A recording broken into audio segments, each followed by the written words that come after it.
सुर की नदियाँ हर दिशा से बह के सागर में मिले, बादलों का रूप लेकर बरसे हल्के हल्के। ऐसे कर्णप्रिय धुन यदि आपने बचपन में नहीं सुने हो तो विश्वास मानिए आपका बालपन अनोखा और रोचक नहीं रहा है।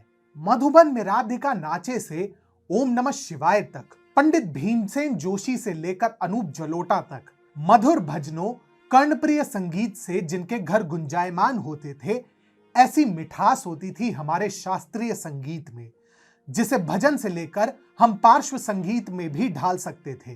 परंतु कभी विलुप्त प्राय हो रही इस अद्भुत कला को अब एक ऐसी संजीवनी मिली है जिसके लिए हम प्रधानमंत्री नरेंद्र मोदी की जितनी प्रशंसा करें कम होगी।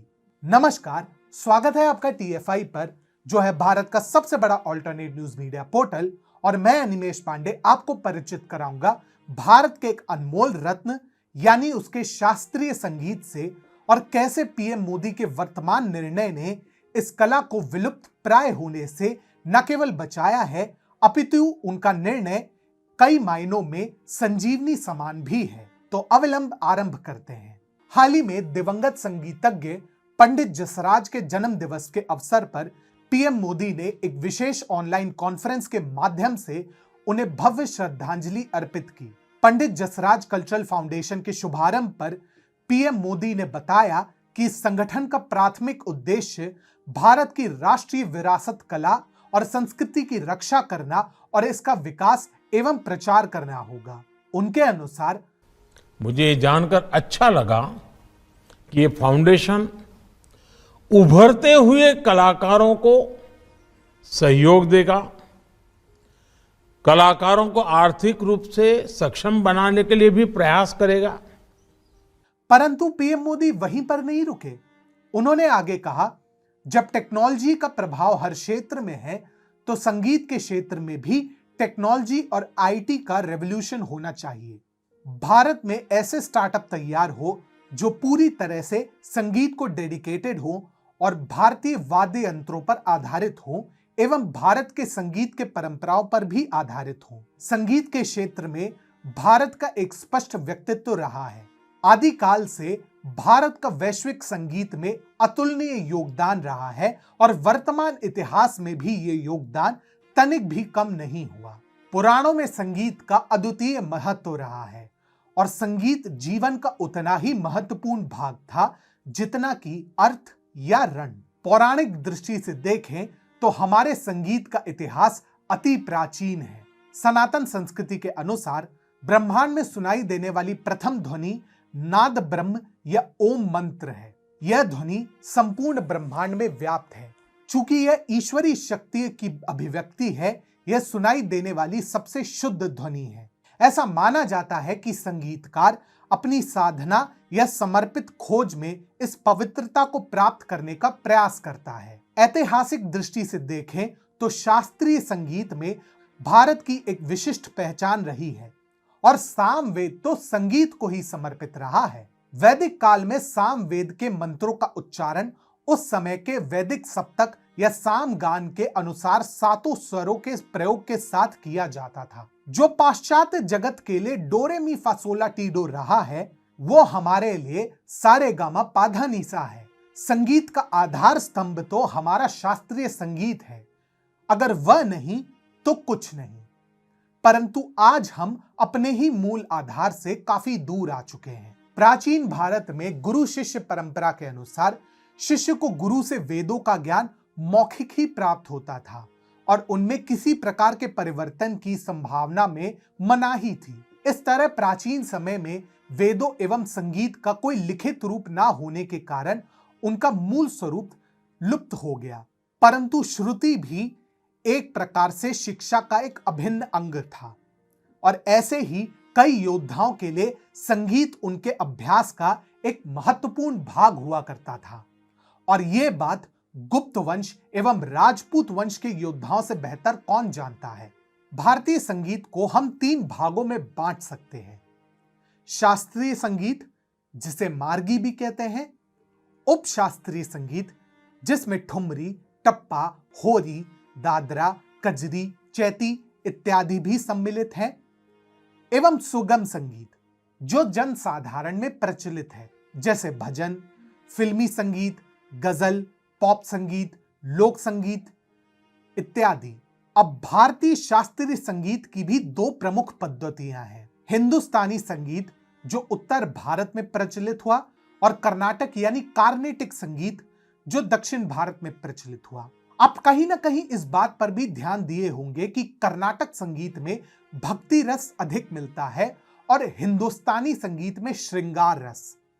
ऐसा इसलिए कि अनेक आक्रमणों के बाद भी हमारी मूल संस्कृति और हमारे भारतीय संगीत पर बहुत व्यापक प्रभाव नहीं पड़ा था।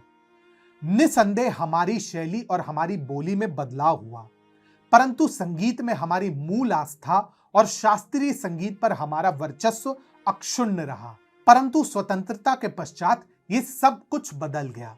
स्वतंत्रता के पश्चात नेहरूवादी मानसिकता और व्यवसायीकरण की अंधी दौड़ में भारतीय संगीत की रचनात्मकता कहीं गुम हो गई। सुगम गीत में भी चित्रपट यानी फिल्मी संगीत ने धीरे धीरे वर्चस्व जमाना प्रारंभ कर दिया। बाप बड़ा ना भैया, सबसे बड़ा रुपया के सिद्धांत ने मानो भारतीय संगीत का सत्यानाश करने में कोई कसर नहीं छोड़ी, और इसके लिए कोई एक स्रोत अकेले जिम्मेदार नहीं है।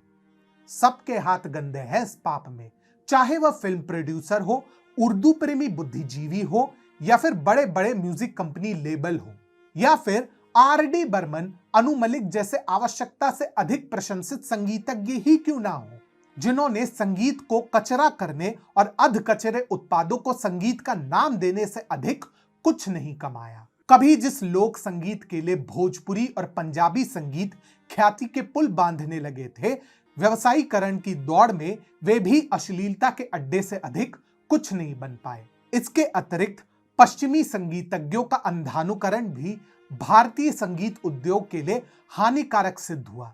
कभी आपने सोचा है कि विदेशों में पंडित छन्नूलाल मिश्रा, पंडित भीमसेन जोशी, पंडित ओमकार नाथ ठाकुर, पंडित रविशंकर, अनुष्का शंकर, यहां तक कि शंकर महादेवन इत्यादि क्यों सफल हुए, और 4 दिन की चांदनी यानी सस्ती लोकप्रियता के पश्चात यो यो हनी सिंह और बादशाह जैसे कलाकार क्यों फुस हुए?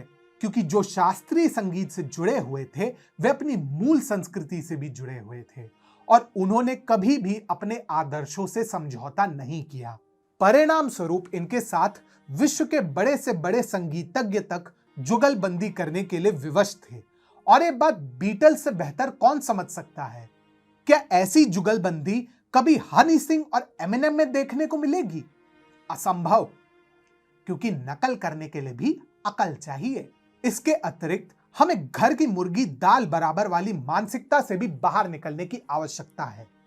जब तक किसी फिल्म में लोक संगीत के छंद ना सुने तब तक हम उसे घास भी नहीं डालेंगे।